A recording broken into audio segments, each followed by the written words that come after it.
This episode of Distraction is sponsored by Landmark College, offering bachelor's and associate programs, short-term and summer programs for students who learn differently. Learn more at lcdistraction.org. Landmark College, the college of choice for students who learn differently. Hello, this is Dr. Ned Hallowell for Distraction. Back with me today is one of my absolute all-time favorites, the wonderful Jessica McCabe from How to ADHD. Today we're bringing you a special episode sponsored by Landmark College in beautiful Putney, Vermont. And welcome to Distraction, Jessica. Thank you. It's so exciting to be back. I missed you guys. We miss you too. So today I'm really excited to talk about this thing. It's something I came up with for a talk that I just gave for the University of Iowa about setting up camp, this concept of setting up camp when you're trying to survive in college. So anyone who's ever played a survival game knows that the first thing you do is set up camp. You gather the resources you'll need to survive. You find allies. You create a safe space from which to explore. So that's what I didn't do in college, and I think that's a lot of why I didn't succeed at it. I had my home base, but it was very much outside of college. Like college was this something, this thing that I was exploring, that I was trying, and I kind of had one foot in and one foot out. I was like, I'm going to try it, and I'm going to take these classes, and I'm going to experiment with this stuff. But I didn't really set up routines around around college. I didn't really form community. I didn't really get to know my professors. I didn't do the things that were going to support me when things got tough. So when things got tough and I felt overextended, I felt just so far out of my comfort zone and things weren't going well and I wasn't making the progress that I wanted, I went home. I went back to my home base, which was home, and I dropped out of college.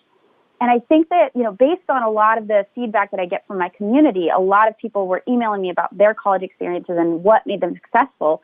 First of all, ADHDers tend to take longer in college, and that's normal. Yes. They tend to take 5 years, 6 years, 7 years. I heard from a couple of people who took 20. And so you're going to be there for a while. And so what the ones that were successful, that made it through, did was they put systems in place and people in place and, just these resources and supports in place to support them when things got tough. And it's really important, I think, to do that before things get tough, because when things get tough, you don't really have the time and energy to go out and make friends or find a new study group or whatever. So I think it's really important to create the supports you need, as soon as you can. There's this game that I played, this video game that I'm kind of obsessed with called Don't Starve. And it's very much a survival game. And from the time you start playing, it's really cute, and there's these flowers around, and there's plenty of food and this and that, but winter is coming. And so from the time you start playing the game, you start collecting the resources you need and building yourself a little base camp so that you can survive the winter. Because once winter comes, it's really hard to go get those resources. It's hard to do those things. So what I mean by set up camp is connect with people, get to know your professors, talk to the disabilities office or the accessibility office about accommodations, and get those accommodations in place before you think you need them. That's such a good point. Preparation. There's a story when I was writing my new book that I'm just finishing up. I looked into the early colonists because they all had ADD, and it really reads like it. And the Jamestown settlement, the reason they had such trouble is they didn't do what you're saying, and their leader John Smith managed to help them hold it together until before one winter he had to go back to England because he had an injury that had to be taken care of, and they didn't have the medical resources there, and so he went back to England, and so the settlement was left on their own to plan for winter, and the winter's pretty harsh. And they just couldn't get it together. They were just not setting up their camp. And they'd already been through 2 winters in Jamestown, so they knew how severe it could be and how they better stock up on food and supplies and get ready. And they just flat out didn't, as we with ADD know only too well. The cost was tremendous. They lost, i.e. died, 80% of the settlement during that winter. Because they starved, they froze, they suffered the natural consequences of not literally setting up camp, and it's such a tragic example of the downside of ADHD of not preparing, and as we do often avoid, procrastinate, and they literally paid for it with their lives. The other colony that I love to cite are the Puritans. Now, they did well. Their great leader, John Winthrop, often thought of as the first great American. He saw to it that they had structure. Their structure is famous because, we think of them as puritanical, literally, and stern and rigid and joyless. But in fact, they were very joyful.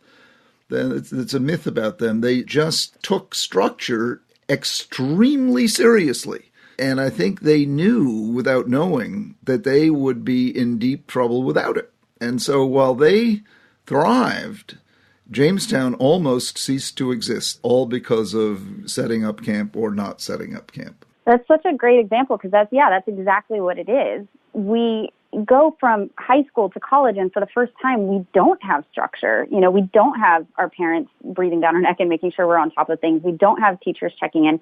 We don't have a set schedule. Our routines are completely changed. And so as much as ADHDers tend to like that amount of freedom, we don't do well with it. We need to create structure and scaffolding for ourselves and make sure that we're putting the things in place. But we think so much in terms of now or not now and that's, I'm not struggling, I'll be fine. But if you think about it as this is something you're going to have to survive some hard times, AKA finals. Maybe you're taking all the fun classes at first, but as you get more into school, you're taking the harder and harder classes or the ones you've put off for later. So setting it up is something that we can think of that we can do now. It is a now thing because it's important that we set it up before winter comes, before all those challenges come. And an example of where I was actually successful with this was with my channel. So doing YouTube, it turns out it was harder than college actually was for me, but I was able to stick it out. And I think it's because I had my community to keep me going when things got tough. Because from the time that I started, I had this voice in my head saying, you can't do this, you'll fail. What are you doing? I had no guidance. I was kind of flying blind, trying this thing, not sure if it was even okay if I was doing it. But everything that I put out on the channel, I had to learn that week. So I was learning a new topic and doing all this research every week and having to write an episode and film an episode and get it edited and all this stuff. And it was really, really difficult. And week after week, my brain was like, you're going to fail, you're going to fail, you're going to fail. And finally I did. Finally, I was really behind schedule. I didn't have everything done and I was ready to give up. And I put out a tweet saying, you know what, maybe I can't do this. Maybe that voice in my head was right. And I was ready to give up. And I was communicating to my community that I was going to give up. And what I got back from them was, what are you talking about? You're doing great. Keep going. It's okay if you failed at this one thing. Keep going. And that is really what kept me here. And now I'm almost at 4 years with my channel. And that's the equivalent of I'm about to get my college degree, right? I've stuck with it this long because of the support that I had around me. And also because of the structure I created, right? We create structure around ourselves or scaffolding. I knew what day I needed to do what. I knew on this day I needed to research, on this day I'm brain dumping, on this day I'm writing, on this day I'm rewriting. And I made sure that I was going to tennis beforehand on the days when I really needed to write well, and my brain could focus. And I put all these structures in place and I had all these people in place so that I could survive when things got tough. And I think it makes such a difference. That's such great advice. And I love the fact that you reached out to your community and they told you to hang in there. I often say to people, the victories and the defeats are not what matters. What matters is staying in the game.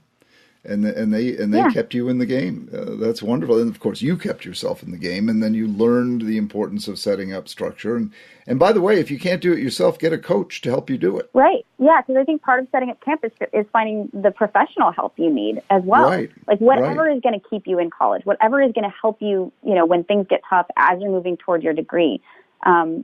Make sure you're going to your psych and getting your meds if you take meds. Make sure you're, if you need therapy, you're getting therapy. There's a lot of resources on most college campuses for that. Right. And if you need a coach, get a coach. I kicked myself because I knew of the concept of an ADHD coach when I was in college, but I was like, I got this. I can do this. I'm smart. I was gifted. I can do it myself. And no, we can't. We really can't.